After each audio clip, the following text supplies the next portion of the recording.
자, 이번 시간에는 여러분들 교재 68페이지가 되겠습니다. 앞 시간에서 우리가 회계의 변경 그리고 회계 오류 수정을 정리를 했는데요.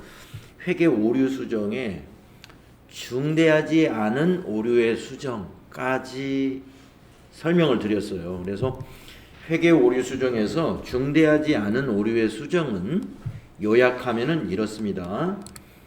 전기 거를 고치지 않기 때문에 당기의 손익에다가 전기오류 수정 이익 또는 전기오류 수정 손실 이와 같이 영업의 수익이나 영업의 비용으로 당기의 손익에만 반영을 한다. 이렇게 정리할 수가 있었죠. 자, 그런데 이제 68페이지는 중대한 오류라고 한다면 결론은 그렇습니다. 중대한 오류는 전기의 재무제표를 다시 만듭니다. 네, 그래서 당기의 손익에 반영하지 않고 전기 걸 고치게 되면은 당기에 뭐가 변할까요? 자본금이 자본이 변하죠. 전기의 손익이 달라지니까. 그렇죠? 미처분 이익잉여금은 기말 자본을 변동시키죠. 그래서 이제 그 부분을 수정하는 자본의 변동을 수정하는 그런 수정 회계가 필요한 것입니다. 자, 한번 보겠습니다. 중대한 오류. 중대한 오류는 일반적인 회계에서의 중요성에 대한 판단 기준보다 더 엄격한 기준을 적용하여 재무제표의 신뢰성을 심각하게 손상시킬 수 있는 매우 중요한 오류를 의미하는 것입니다.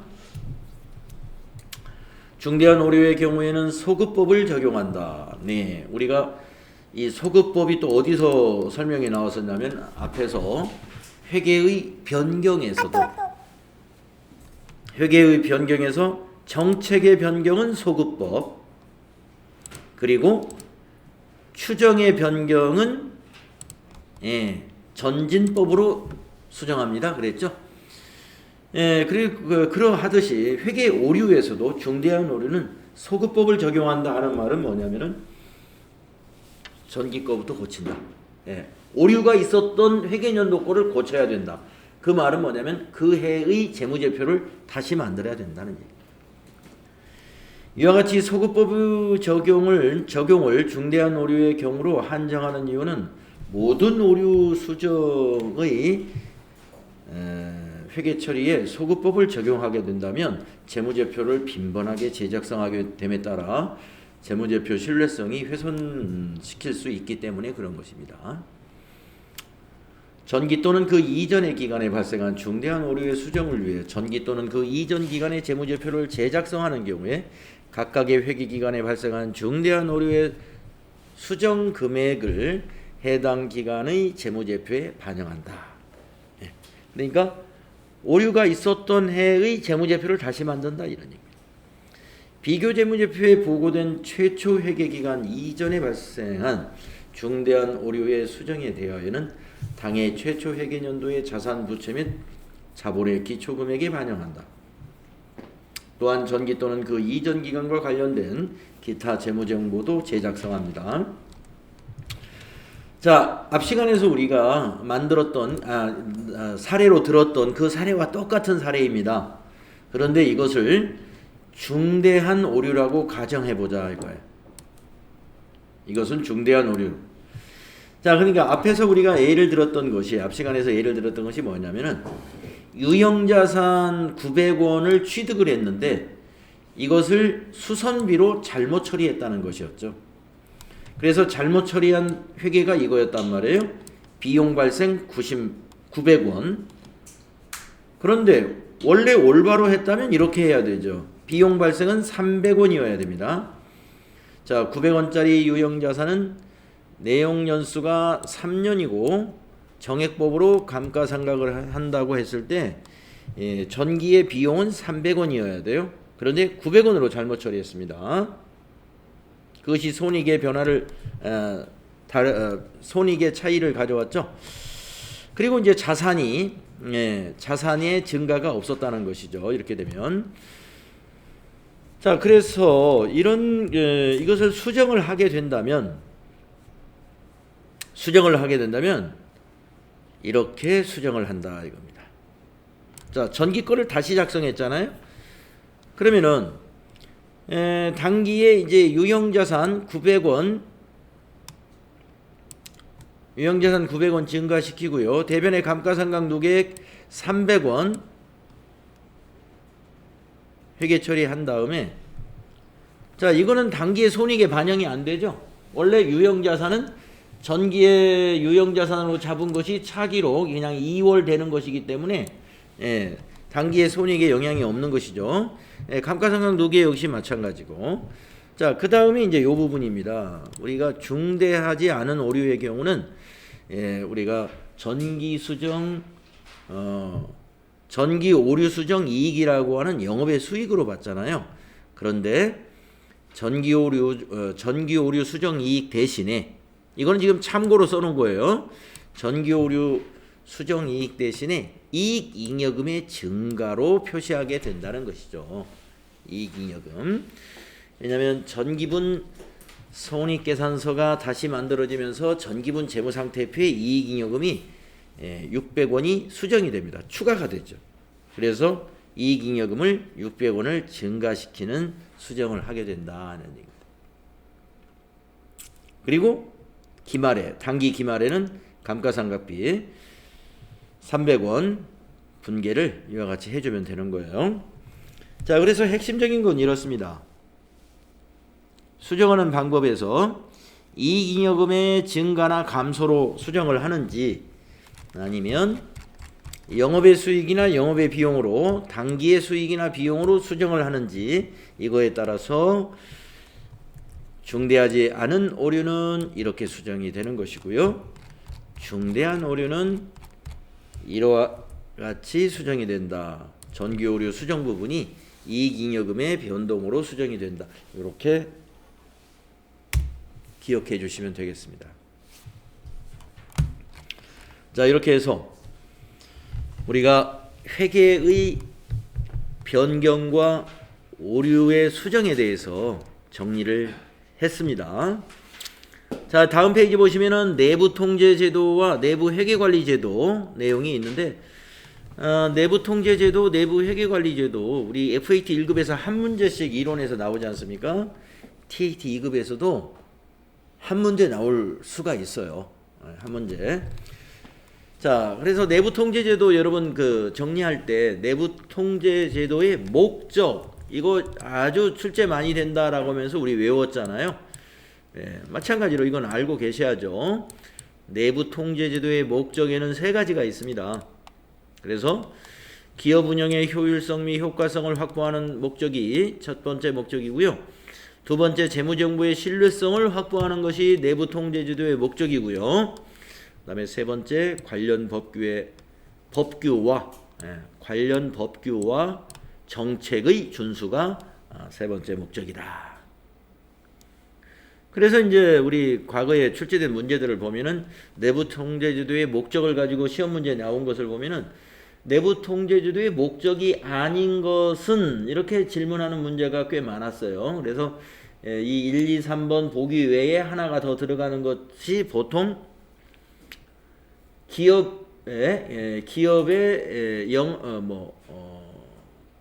기업의 경영 성과를 극대화한다든가 뭐 이런 보기를 하나 그럴듯하게 내놓습니다. 네, 경영 성과라는 것은 이제 이익을 말하는 건데, 이익을 극대화하는 거, 이것은 뭐 당연히 그렇게 해야 되겠죠. 그것이 그렇다고 해서 내부 통제 제도의 목적은 아니에요. 내부 통제 제도가 이익만 많이 내자는 것이 아닙니다. 그거보다는 법규와 정책을 잘 준수하고 재무정보의 신뢰성을 확보해서 기업의 운영이 효율적이고 효과적으로 운영되어야 되겠다. 이게 효율적이고 효과적이라는 말은 이익을 극대화한다는 말하고 일치한 말은 아니에요. 그래서 가끔 보기에 경영 성과를 극대화한다 또는 이익을 극대화한다 이런 보기가 불쑥 들어있어요. 근데 그것은 그게 바로 틀린 부분입니다. 자, 그 다음에 내부 통제제도의 구성 요소. 네, 이 5가지, 내부 통제제도의 구성 요소 5가지 우리 시험을 준비하는 분들은 기억해 두셔야 돼요. 내부 통제 제도의 구성 요소가 뭐냐 이거죠. 통제 환경이 있어야 되고 그 위험의 평가, 위험이 항상 그 도사리고 있는 거잖아요. 그럼 위험이 어떤 그 징조가 보인단 말이에요. 그러면 그걸 항상 평가해 가지고 더 확산되지 않도록 예방을 하는 것이죠. 그리고 통제 활동, 우리 일반적인 기업 활동이 다 통제 활동 안에 들어가죠. 그 다음에 정보 및 의사소통, 원활하게 커뮤니케이션이 수평이나 수직적으로 잘 되게 하는 그런 조직을 우리가 정보 및 의사소통이 잘 되는 조직이다 이렇게 말하죠. 그 다음에 5번째 모니터링. 항상 모니터링이라는 것은 이렇게 관리가 된다는 거예요.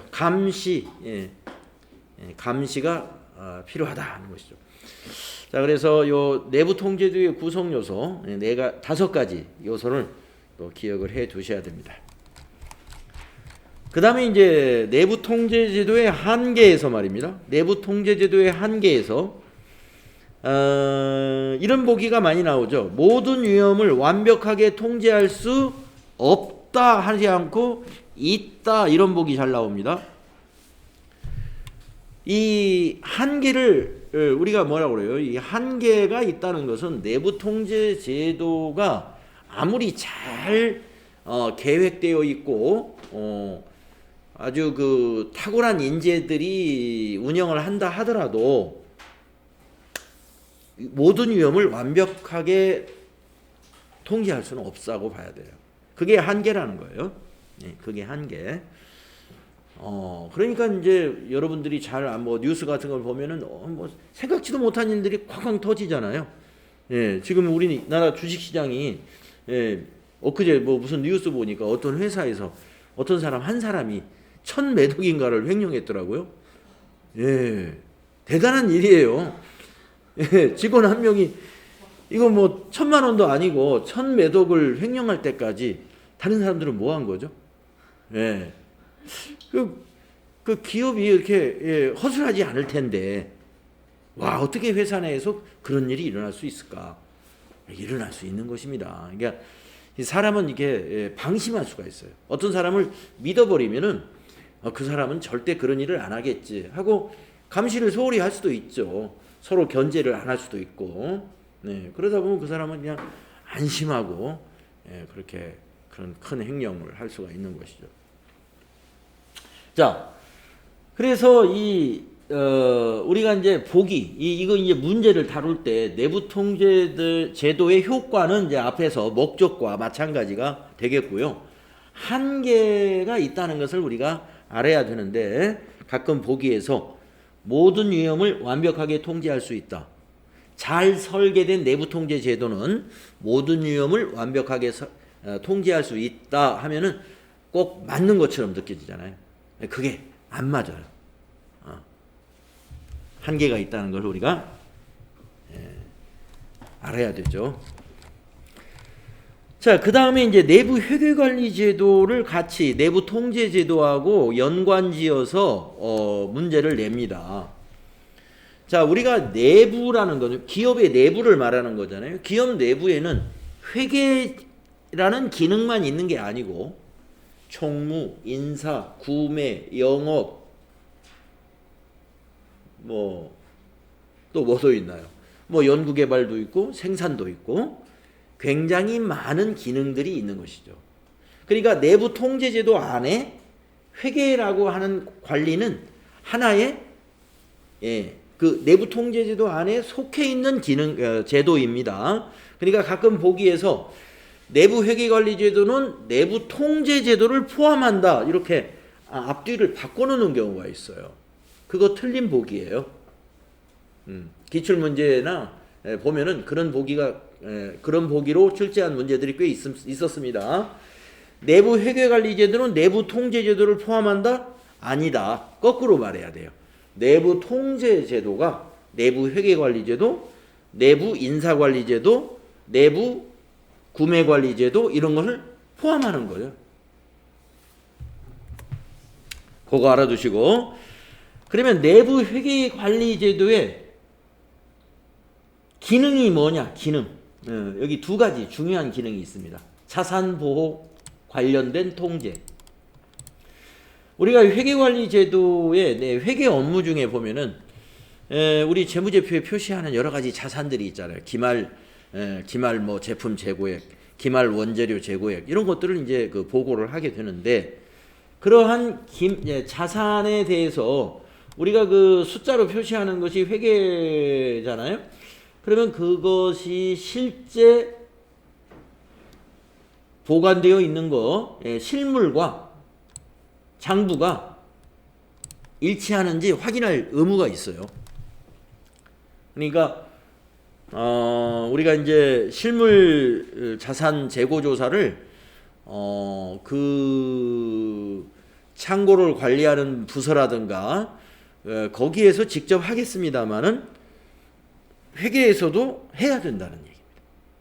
회계에서도 창고부서에서 조사한 그 실물 조사, 재고 조사 현황하고 회계팀에서 가서 조사하는 것이 일치해야 되죠. 그래서 이 자산보호와 관련된 통제라는 것은 바로 실물자산과 장부자산의 수량의 차이가 있는지 없는지 이 적시에 발견해 가지고요 재무제표가 왜곡되지 않도록 해야 된다 이런 것입니다. 그러려면은 이제 뭐 창고에 대한 접근 통제를 할 필요가 있다든가 이런 통제 활동이 이루어져야 되겠죠. 자산보호 관련 통제, 내부 회계관리제도의 내용 중에 하나예요. 중요한 내용 중에 하나. 그 다음에 두 번째는요. 부정방지죠. 네, 우리가 이제 여러 가지 직능마다 다 부정방지가 다 있어야 되겠습니다만 회계에서의 부정방지는 회계부정을 말하는 것입니다. 네, 회계부정하면은 아까 그 재고자산 얘기했습니다만은 재고자산의 수량은 정확히 맞아요. 그런데 금액을 창고부서에서 금액은 계산하지 않죠. 그것을 이제 선입선출법이다, 후입선출법이다 여러 가지 이제 그 회계 정책에 따라서 재고자산 금액을 표시하는데 그 금액을 표시하는 것이 말이죠. 잘못 표시하게 된다든가 어떤 의도를 가지고 잘못 표시할 수 있어요. 단가 산정을 외부 사람이 모른다는 그 약점을 이용해 가지고 단가 산정을 뭐 무리하게 높게 잡아버린다든가 반대로 뭐 이게 우리 회사 뭐 이번에 이 이익을 일부러 줄여서 좀 해야 되겠다 의도를 가지고 말이죠. 그렇게 해서 단가를 굉장히 낮게 본다든가 이런 것이 다 부정 중에 하나이죠. 그리고 또 우리 앞에서 그 유형자산의 취득 후 지출 부분에서도 자본적 지출이냐 수익적 지출이냐 이거 판단을 잘 해야 되는데 수익적 지출임에도 불구하고 그걸 전부 자산으로 잡아놓게 되면은 실제로는 이익이 조금밖에 안 나는데 이익이 많이 나게 될 수가 있어요. 수선비, 비용 처리해야 될 것이 전부 자산으로 잡혀 있단 말이죠. 이런 부분도 회계 부정에서 흔히 볼 수 있는 부정입니다. 그래서 회계 부정에 자본적 지출, 자본적 지출과 수익적 지출을 제대로 원칙대로 하지 않았다든가 그 다음에 재고자산의 평가, 그 단가 산정을 무리하게 높게 잡았거나 무리하게 낮게 잡았거나 이러한 현상들이죠. 자, 그래서 우리가 이제 그러한 이제 회계 부정은 바로 원칙에 맞는 회계 정책이나 그 규정에 맞는 회계 처리를 하지 않은 것입니다. 그래서 한번 내용을 읽어보면 부정방지 프로그램은 재무제표의 신뢰성을 훼손할 수 있는 부정을 예방 적발하는 한편 확인된 특정 부정 위험을 감소시킬 수 있도록 고안된 체제 및 통제로서 이는 회사 내 효과적인 통제 문화를 조성함에 있어서 필수적이다. 예를 들어서 경영진의 권한남용 및 통제 회피 위험 등에 대한 적절한 부정방지 프로그램이 존재하지 않는 경우는 이것은 통제상 아주 중요한 취약점으로 분류해야 된다. 이런 얘기입니다. 그러니까 다른 애도 여러 가지가 있겠지만 부정방지가 뭐 실무자들의 부정방지라든가 여러 가지를 가지고 그런 것도 다 물론 중요하지만은 특별히 통제상 아주 중요한 취약점으로 볼 수 있는 것은 뭐냐면 경영진의 권한 남용에 대해서 또는 경영진이 어떤 통제 회피를 할 수 있는 그런 위험에 대한 그러한 적절한 부정방지 프로그램이 존재하지 않게 되면은 이것은 아주 중요한 취약점이다. 이게 또 하나의 중요한 내용입니다. 그래서 이제 부정방지 프로그램에 포함되어야 될 내용을 예를 들어서 사례를 여기가 넣어놨어요. 회계 부정방지 프로그램과 관련해서 내부적으로 내부 규정으로 가지고 있어야 될 것들. 그 기업의 윤리강령. 그래서 뭐 어떤 기업들 보면 홈페이지에다가 자기 기업의 윤리강령을 이렇게 공개해 놓은 기업들도 꽤 많이 있습니다. 기업 홈페이지 큰 기업들 가보면. 또 내부 고발 제도 및 내부 고발자 보호 프로그램 이런 게 있어야 된다는 거죠.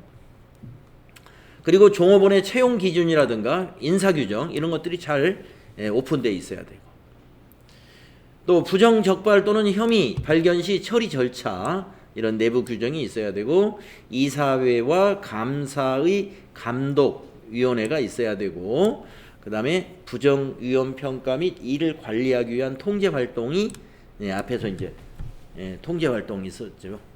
뭐 모니터링이라든가 이런 것들, 이런 활동이 존재해야 된다. 이렇게 되겠습니다. 그래서 FAT 1급 교재는 여기까지로 이제 내부 통제 제도가 여기까지 내용으로 끝이 나죠. 근데 우리 TAT 2급은 내부 회계관리 제도의 설계 및 운영이다 해가지고 굉장히 큰 표를 이렇게 넣어놨습니다. 내부 회계관리 제도의 통계 환경이 뭐냐, 또 위험 평가는 뭐가 있을까, 통제 활동은 또 구체적으로 뭔가, 그리고 정보 및 의사소통은 또 뭐가 있는가, 내부 회계관리 제도에서 말이죠. 그리고 모니터링은 뭐가 있는가, 이것을 아주 구체적인 내용으로 표로 작성을 해놓은 게 하나 더 들어가 있습니다. 그런데 뭐 이것까지 공부해둘 필요가, 저는 뭐 시험에 대비하기 위해서 이것까지 공부할 필요는 그럴 시간이 없지 않을까 싶어요. 나올 확률도 아주 적고요. 그래서 참고사항이다 이렇게 보시면 될 것 같습니다. 자, 이렇게 해서 이제 우리 TAT 2급에서의 회계 이론은 여기 이거고요. 이제 남은 이론은 이제 부가가치세 이론하고 소득세 이론이 남았습니다. 근데 이제 부가가치세 이론은 대부분 또 다 FAT 1급에서 다 우리가 정리한 것들인데 일부 조금 더 추가된 내용이 좀 있긴 있어요. 그래서 부가가치세 이론도 한번 쭉 훑어가면서 추가된 내용 우리가 좀 자세히 살펴보는 걸로 하고, 그다음에 소득세 이론은 이제 우리가 새로 해야 되겠죠. 그래서 이제 이론도 이론이 얼마 안 남은 셈입니다. 자, 그리고 이제 뒤에서 우리가 그 문제 풀어보는 거, 수익과 비용부터 문제를 안 풀어봤으니까요. 그거 풀어보고 나서 부가가치세 확인해 보도록 하겠습니다. 이론 실전 문제, 수익과 비용 212페이지로 한번 가보겠습니다.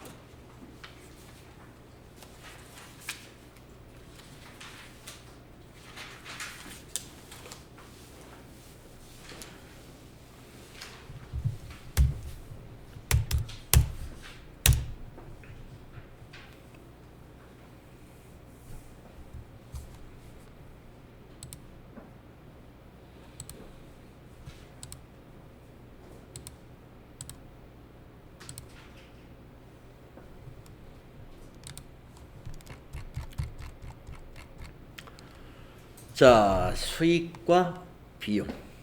자, 이것도 홀수로 한번 풀어보겠습니다. 자, 1번. 용역의 제공으로 인한 수익은 용역의 제공거래의 성과를 신뢰성 있게 추정할 수 있을 때 진행 기준에 따라 인식한다. 다음의 조건 중 어떠한 조건이 충족이 되면 용역 제공 거래의 성과를 신뢰성 있게 추정할 수 있다고 보겠느냐. 어제 앞 시간이었죠. 앞 시간에 우리가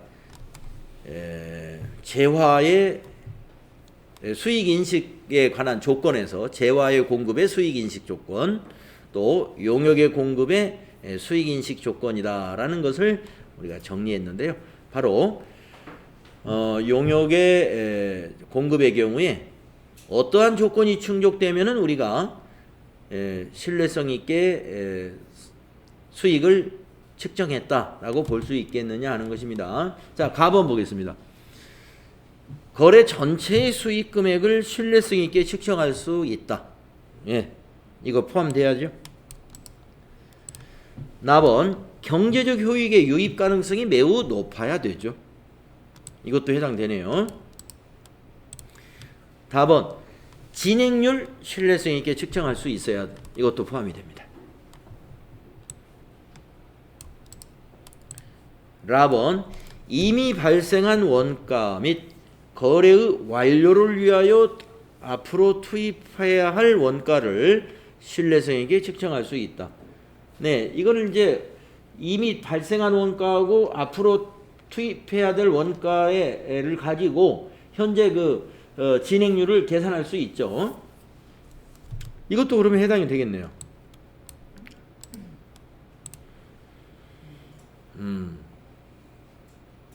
그래서 1번 보기가 있는 것 같습니다. 예, 다른 건 다 3개씩인데 1번은 4개를 넣어놨죠.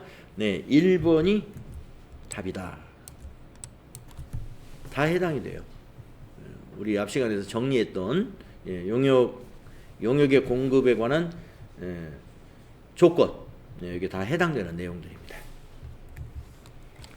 다음에 3번으로 보겠습니다. 다음 설명 중 수익 인식에 관련하여 옳지 않은 것은 이랬네요. 이자 수익은 원칙적으로 유효 이자율을 적용한다고 그랬죠. 그리고 발생 기준에 따라 인식해야죠. 1번 맞았습니다. 2번 배당금 수익은 배당금을 받을 권리와 금액이 확정되는 시점에 인식해야 된다고 그랬죠. 네, 맞습니다. 3번 로열티 수익은 관련된 계약의 경제적 실질을 반영해서 이것도 발생 기준에 따라서 인식해야 되겠죠. 또 4번 고객으로부터 받은 중도금이나 선수금에 기초하여 계산한 진행률은 적절한 진행률로 볼 수 없다라고 그랬죠. 선수금이나 중도금은 진행률에 포함시켜서는 안 된다. 그 부분은 그래서 4번이 옳지 않다. 이렇게 찾을 수가 있겠네요. 자, 그 다음에 이제 회계 변경과 오류 수정에 관한 문제, 이것도 한번 홀수로 풀어보겠습니다. 1번 다음 중 회계 변경과 오류 수정에 대한 설명으로 옳지 않은 것은 1번 회계 추정의 변경은 전진법으로 처리하고 회계 정책의 변경은 소급법으로 처리함을 원칙으로 한다. 맞네요. 다음 2번 현금주의로 회계 처리한 것을 발생주의로 변경한 것은 정책의 변경이다. 이건 정책의 변경이 아니고 우리 정책의 변경 여러분 사례 2가지 기억나시죠? 재고자산의 평가 방법, 그리고 유가증권의 매입원가 산출 방법, 이런 것들이 정책의 변경입니다. 그러면 현금주의로 회계 처리한 것을 발생주의로 변경하는 거, 원래 회계는 발생주의로 기말에 변경해야 되는 거잖아요. 예.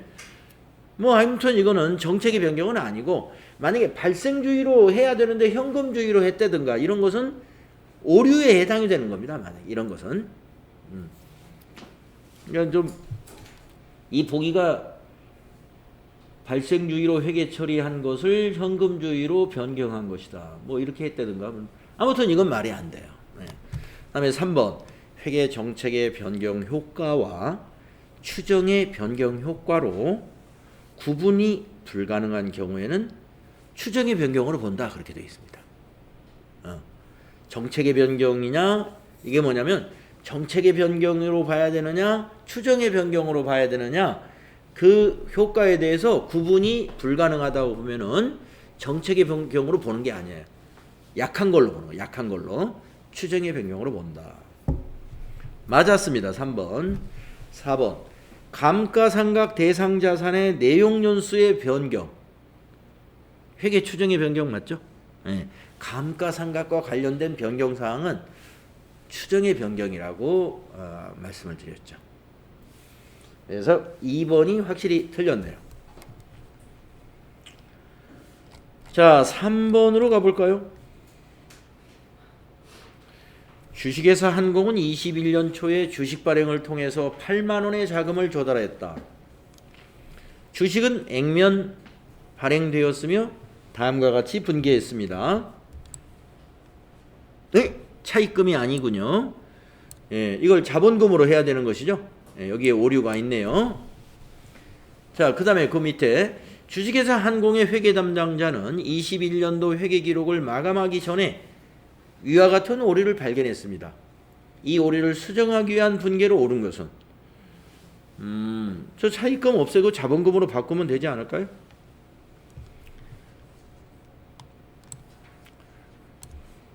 2번. 그러니까 수정하는 방법이 두 가지가 있습니다.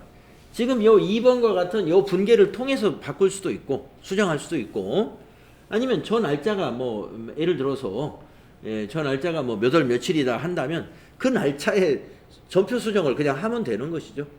아직 장부 마감되기 전이니까.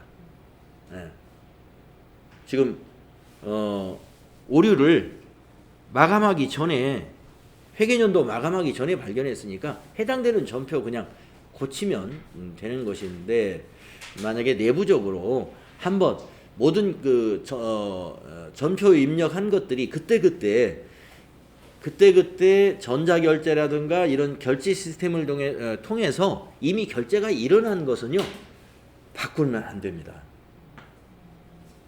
그럴 때는 이렇게 또 수정 이게 수정 전표를 만들어 가지고 또 이 사람한테 이런 일이 있어서 이렇게 수정 전표를 또 하나 작성합니다라고 결제를 또 받아야 돼요. 그렇잖아요. 윗사람 결제, 이미 결제 라인에서 위에서 그 격리 담당, 회계 담당 팀장이나 담당 중역의 결제가 다 끝났는데 나중에 담당자 이거 오류 발견해 가지고 또 고쳐버리면 그 위에 결제한 사람은 모르잖아요. 그렇게 되면. 그래서 위에서 결제한 것은 원래 수정을 못하게 돼 있어요. 전산상으로 프로그램이 그렇게 되어 있을 겁니다. 그렇기 때문에 결제가 끝난 것은 나중에 고치려면 이렇게 해야 되겠죠. 이 전표를 하나 더 만드는 거. 차입금 감소시키고 자본금을 증가시키는 거. 다음에 내부 통제제도 문제로 가보겠습니다. 1번. 다음 중 내부 통제제도의 목적에 해당하지 않는 거. 기업 운영의 효율성, 효과성, 목적이죠. 재무정보의 신뢰성, 목적이죠. 관련 법규 및 정책 준수, 목적이죠. 이거 나오잖아요. 경영성과 극대화. 이것은 내부 통제의 목적은 아닙니다. 자, 그 다음에 3번 문제 볼까요? 다음 중 내부 통제제도의 효과와 한계에 대한 설명으로 옳지 않은 것은? 이런 문제 참 많이 나왔어요. 과거에도. 1번. 효과적인 내부 통제제도는 경영진의 업무 성과를 측정하는 데 기여할 수 있습니다. 효과적인 내부 통제제도는 직원의 위법 행위를 신속히 발견할 수 있어야 되겠죠. 우리가 그 모니터링이라든가 위험평가라든가 이러한 그 구성 요소가 있었잖아요. 그런 것을 통해서 발견할 수 있어요. 내부 통제제도를 통해서 모든 위험을 통제할 수 있다. 요게 틀렸다는 거예요. 모든 위험을 통제할 수 없습니다. 그래서 3번이 옳지 않다. 다음은 5번. 다음 중 내부 회계관리제도에 대한 설명으로 옳지 않은 것은? 내부 회계관리제도예요. 1번. 자산보호와 관련된 통제는 승인되지 않은 자산의 취득 등을 예방 적발하는 체계를 말한다. 맞습니다. 우리가 이제 내부 회계관리를 통해서 승인되지 않은 자산이 회사에 존재한다. 이런 것도 발견될 수가 있죠. 재고조사를 통해서. 그걸 예방할 수가 있습니다. 그 다음에 2번 부정방지 프로그램은 부정을 예방 적발하는 체계를 포함해야죠. 그 다음에 3번 경영진의 권한남용에 대한 부정방지 프로그램이 없는 경우 이것은 통제상 중요한 취약점이라 그랬죠. 맞고 4번 재고 실사를 통해 자산의 도난이나 분실을 완전히 막을 수 있다. 이런 표현들이 잘못된 거예요. 우리가 재고 실사를 해야 합니다. 그런데 재고 실사를 통해서 실제 금액과 실제 수량과 장부의 수량을 확인하는 그런 절차죠. 물론 그걸 통해서 도난과 분실을 예방할 수 있습니다. 예방. 응? 예방하는 것이지 완전히 막을 수는 없는 거죠. 4번이 잘못됐다. 자, 7번으로 가보면요. 내부 회계관리 제도에 대한 설명으로 옳지 않은 것은 굉장히 길어요. 자, 이사회와 경영진은 내부 회계관리 제도의 중요성을 강조하는 직업윤리 및 청렴도의 기준을 윤리 강령 등을 통해 제시하고 솔선수범하고 회사의 모든 구성원들이 내부 회계관리 제도에 있어서 자신의 역할을 이해하고 그 절차를 충실히 따르도록 하는 통제 문화를 조성한다. 이게 이제 통제 환경이라고 하는 겁니다. 이런 환경을 구성해야 돼요. 그다음에 2번 경영진은 회사의 윤리강령, 부정방지 프로그램 등의 재무제표 관련 부정행위를 사전에 방지하고 적시에 적발 시정할 수 있는 절차를 포함한다. 그래 포함해야 되겠죠. 3번 감사위원회는 모든 구성원들이 직무 수행 중 내부 회계관리제도 운영상의 문제점이나 윤리강령 정책의 위반 사례, 위법, 부정행위를 발견하는 경우 담당 책임자에게 이것을 보고할 수 있도록 하는 공식적인 체계를 마련한다.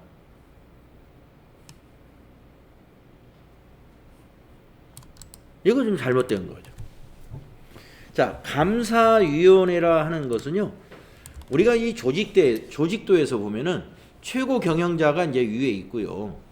밑에 이제 무슨 본부장 밑에 무슨 팀 이렇게 이제 조직이 피라미드 조직을 하고 있지 않습니까? 우리 기업의 조직들이. 근데 감사위원회는요, 이런 상하관계의 조직이 아니에요. 이렇게 스텝도 아니고 여기 별도로 떨어진 이 최고 경영자와 거의 동급의 조직이라고 보면 됩니다. 독립된 조직이에요. 이런 라인 조직하고 별도의 독립된 조직, 이게 감사죠. 감사위원회. 그러니까 감사위원회는 그것을 어떤 이런 문제점이나 이런 윤리강령이나 이런 위법한 사례가 발견이 되면은요, 그걸 바로 이사회에 보고해야 돼요. 감사위원회에서 적발해가지고, 그 기업 조직의 가장 큰 경영기구가 이제 이사회죠, 보통. 이사회에 바로 가장 상위 조직에다가. 근데 여기서는 보면은 담당 책임자에게 보고하는 체계를 마련을 해라 그랬는데, 담당 책임자에게 뭐 보고하거나 1번 맞고요. 그러니까 이제 회계 정보만이 아니라 운영 활동 정보라든가 외부 환경 정보 이런 것도 포함을 한다 이거. 다음에 2번 경영진은 내부 회계 관리 제도의 효과적인 운영과 이와 관련된 효율적 의사 결정을 위해 신뢰할 수 있는 회계 정보를 제공할 수 있는 정보 시스템을 구축한다. 그래야 되겠죠? 3번 경영진은 회사의 구성원이 내부 회계 관리 제도상 책임 있는 임무와 관련된 정책 및 절차를 충분히 이해하고 준수할 수 있도록 하고 관련된 정보가 해당 구성원에게 효과적으로 전달될 수 있는 의사소통 경로를 마련한다. 그래야 되겠죠? 4번 경영진은 하향의 의사소통 경로 중심으로 통제 장치를 마련해야 한다. 네, 여기 이제 하향의 의사소통, 예, 하향식이라고 그러죠. 하향식. 예, 물론 우리가 의사소통을 하는데 하향식인 의사소통도 많이 있습니다. 경영진이 하위 직급에 있는 부장이나 팀장들 아니면 실무자에게 지시하는 의사소통을 말하는 거죠. 예, 탑버튼이라고 그러죠. 탑버튼. 근데 반대 의사소통도 있는 거죠. 아래에서 위로 또는 수평적. 그래서 지금은 이제 우리가 의사소통이 이렇게 위에서 아래로만 있는 것이 아니라 뭐 위로도 올라가고, 예, 또 수평적으로도 하고, 이것도 굉장히 다원화되어 있는 그러한 의사소통 경로를 마련해야 됩니다. 그래서 4번이 좀 잘못됐다. 네, 이렇게 해서 내부 통제제도 문제 또 풀어봤습니다. 자, 그러면은 10분간 쉬었다가 다음 시간에 부가가치세 이론 한번 확인해 보도록 하겠습니다.